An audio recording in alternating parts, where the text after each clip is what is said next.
Bonjour bien-aimés, alors demeurez bénis au nom de Yahushua. Alors j'aimerais partager un message, une vision que j'ai reçue par la gloire de Yahushua le 11 mars 2019, donc il y a un peu plus d'un an de cela. Voilà. Et je vais également partager l'interprétation de ce message, donc de ces visions que le Seigneur me fait grâce de recevoir. Toute la gloire revient à Yahushua.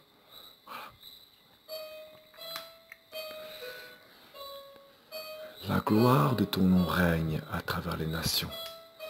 Le poids de ta main se propage. La puissance de ton règne s'étend. Qui peut révoquer? Tes yeux voient les nations. Ton nom s'abaisse pour nous écouter. Tu abaisses ta gloire pour tendre l'oreille et tu élèves ta main pour montrer ton règne. Les cieux et les puissances des cieux sont la puissance de ton règne. Les yeux de l'homme n'ont pas la perception, mais tes bien-aimés le voient. Le poids de ta main se magnifie par tes œuvres. Tu t'abaisses pour nous entendre, pour nous écouter. Toi que nul n'écoute. Toi que le monde méprise parce qu'il s'acquiert. Toi qui as la puissance d'égarer. Toutes les dominations sont soumises à tes ordres. Toutes les dominations sont soumises au son des trompettes. Tout est soumis. Ta main se manifeste. Ils voient ta gloire, mais ne discernent pas ta main. Ils mettent tout sur la faute de l'ennemi. N'est-ce pas toi, Yahweh, le grand roi? N'est-ce pas toi qui programme du temps des prodiges et des sentences? N'est-ce pas toi, Yahweh? Ils s'agitent et sont sous le trouble du raisonnement. N'est-ce pas toi, Yahweh, qui t'abaisse pour nous entendre? N'est-ce pas toi qui t'humilie? N'est-ce pas toi que nous clouons? N'est-ce pas toi que nous clouons à la croix? N'est-ce pas toi? N'est-ce pas toi que nous clouons? Les ténèbres sont environnants. Elles sont si palpables. Et nous crions, nous hurlons, « Père, pourquoi m'as-tu abandonné ?» Alors que la foule se moque de tes oins, alors que la foule rit et que les brebis se sont dispersées. Les ténèbres sont si palpables. La gloire d'Elohim est si palpable. Les dominations sont mandatées par le temps de ta parole. Les anges sonnent la trompette et les dominations ont le signal. N'est-ce pas à Yahweh qu'appartient les temps? N'est-ce pas à Yahweh qu'appartient la gloire? Sa majesté est foulée aux pieds, mais sa gloire est palpable. Nombreux se plaignent de la position de l'ennemi, mais l'ennemi n'a aucune position, si ce n'est pas Yahweh lui-même qui l'a permis. Ils rejettent toute lamentation sur l'ennemi, mais sont assis dans les ténèbres. Ils aiment accuser l'ennemi pour dire qu'ils sont d'Elohim. N'est-ce pas Yahweh qui permet les secousses? Ils s'agitent et glorifient Yahweh, mais ils ne se lèvent pas, parce qu'ils sont assis dans les ténèbres. Ils sont voilés par la mort. Yahweh a donné des ordres de ne pas franchir les eaux. Les eaux obéissent. Yahweh donne ordre aux eaux de s'agiter, aux flots de dépasser les bornes données, et elles obéissent. Mais l'homme ne veut pas obéir. La gloire de Yahweh est palpable, mais ils n'en comprennent pas les signes. Ils n'en comprennent pas le sens. Sa main est palpable et les flots s'agitent. Le peuple est troublé parce qu'ils ne connaissent pas leur Elohim. Ils sont cloués et le peuple se moque d'eux. Parce qu'ils hurlent sans se lever. Ils sont agités parce qu'ils sont voilés.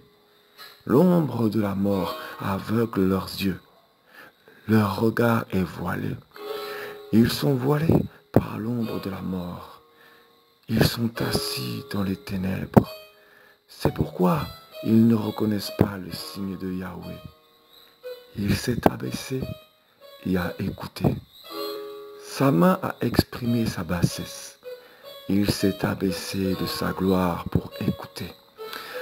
Il s'est humilié pour faire grâce.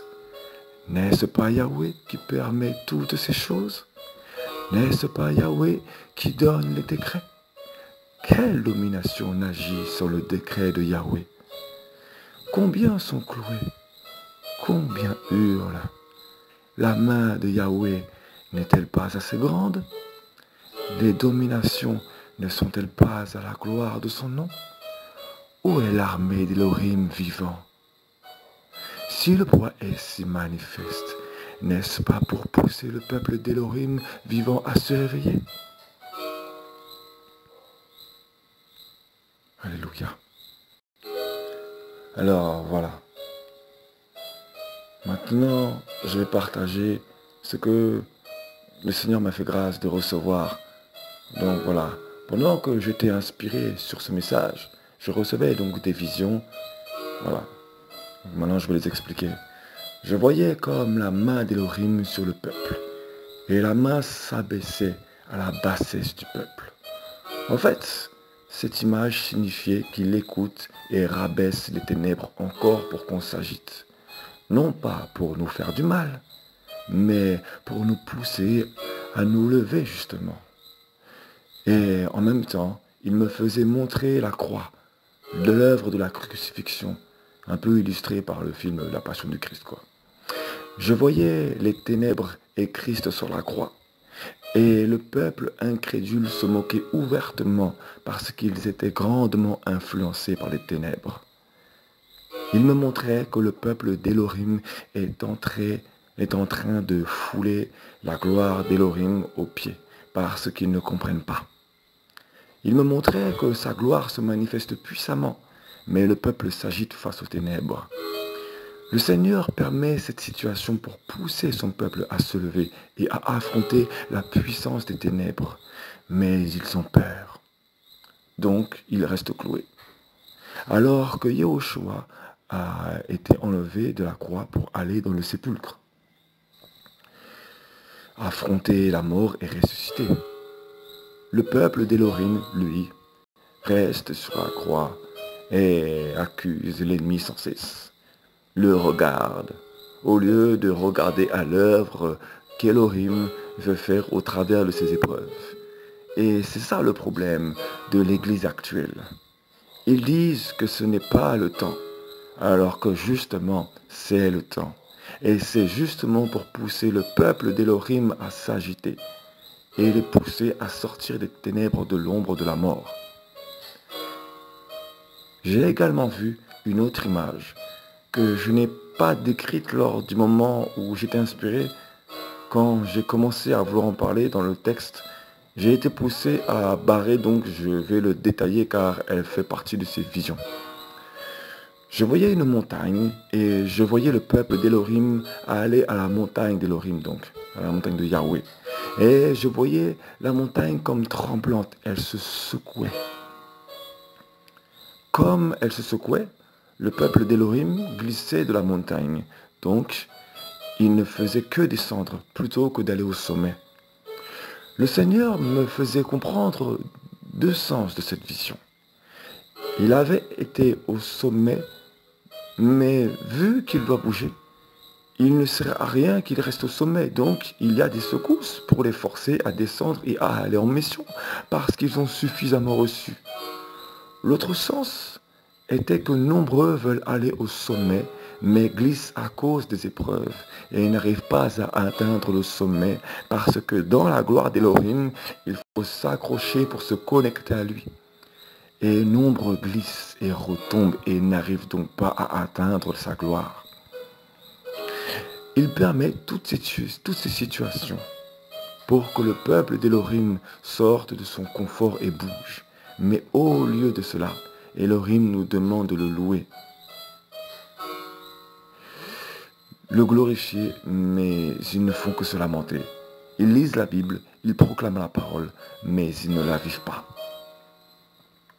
Voilà. Gloire à Yahushua. toute la gloire lui revient. Voilà.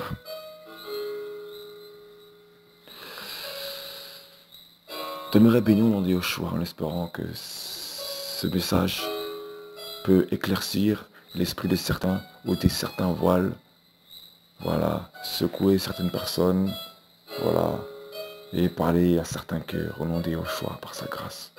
Voilà, toute la gloire revient à Yeshua. Nous sommes vraiment à la 6e trompette. La prochaine trompette bien-aimée, c'est l'enlèvement de l'église. Vraiment, voilà.